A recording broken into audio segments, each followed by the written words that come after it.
Bayangin deh, kita lagi asik-asiknya ngobrol nih, udah ngasih semua detail, tiba-tiba AI-nya kayak amnesia, lupa gitu aja sama poin penting yang baru kita bilang 5 menit yang lalu. Nyebelin banget kan? Nah, ini semua terjadi karena ada batasan di memorinya. Anggap aja ini tuh memori jangka pendeknya AI. Mirip kayak kita kan? Kita kan cuma bisa ingat beberapa hal dalam satu waktu. Nah, AI juga gitu. Dia punya batasan. Batasan inilah yang kita sebut jendela konteks. Oke, biar lebih kebayang, kita pakai analogi yang gampang aja ya. Coba bayangin, memori AI itu kayak sebuah kotak. Nah, lihat deh. Kalau obrolan kita pendek, semua informasinya muat pas di dalam kotak ini. Jadi AI-nya bisa ngelihat semua percakapan kita sekaligus. Makanya jawabannya bisa nyambung dan pinter. Semuanya lancar jaya. Tapi, gimana kalau obrolannya makin panjang?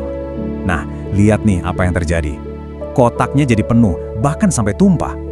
Informasi yang kita kasih di awal-awal, yang mungkin aja justru paling penting, itu kedorong keluar.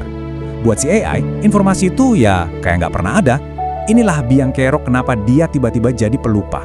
Tentu aja, para ilmuwan nggak ngukur memori AI pakai satuan bla bla bla internasional ya. Unit pengukuran yang beneran itu jauh lebih keren. Namanya adalah token. Jadi gini, kalau kita mikirnya pakai huruf dan kata, AI itu mikirnya pakai token. Dan yang seru, token ini fleksibel banget. Bisa jadi satu kata utuh kayak kucing. Bisa juga cuma sebagian kata, kayak awalan A di kata amoral. Atau bahkan bisa cuma satu huruf aja. Cara AI melihat bahasa itu benar-benar beda sama kita. Nah, di sini nih, jeniusnya kelihatan. Coba deh perhatiin gimana AI memperlakukan huruf A. Di kalimat a car, A itu kan satu kata sendiri, jadi dihitung satu token. Tapi di kata amoral, A ini mengubah arti, jadi AI misahin jadi 2 token biar paham konteksnya. Keren ya? Terus, di kata cat, huruf A cuma jadi bagian dari satu token utuh cat. Jadi AI itu nggak sekedar baca, tapi dia memecah bahasa berdasarkan maknanya. Canggih. Oke, terus apa artinya ini buat kita sehari-hari? Gampangnya gini, ada patokan kasarnya, setiap 100 kata yang kita ketik, itu kira-kira setara dengan 150 token. Nah, dari sini, kita jadi bisa ngira-ngira seberapa cepat kita menuhin memori si AI pas lagi ngobrol. Dan yang gila, ukuran jendela ini sekarang meledak banget. Dulu, model-model awal itu memorinya cuma sekitar 2.000 token. Sekarang, model-model modern bisa sampai 128.000 token, bahkan lebih. Coba bayangin, perbedaannya itu kayak dari cuma bisa ingat beberapa halaman buku, sekarang bisa ingat satu novel tebal. Sekarang kalian mungkin mikir, wah 128.000 token, kayaknya mustahil deh habisin segitu cuma buat ngobrol doang. Jangan salah, ternyata yang ngisi memori itu bukan cuma obrolan kita aja loh. Coba bayangin jendela konteks tuh kayak tas kerja.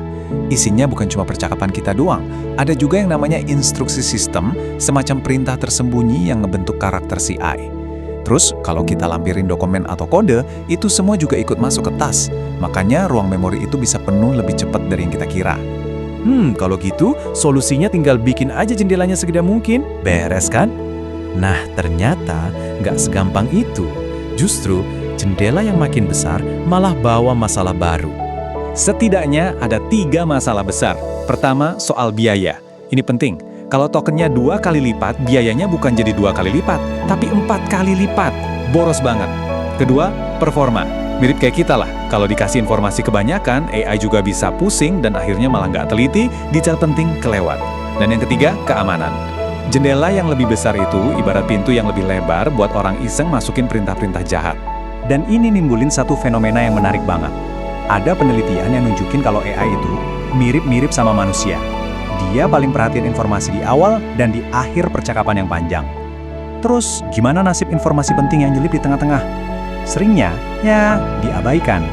Para peneliti bahkan punya istilah sendiri buat ini. Masalah hilang di tengah.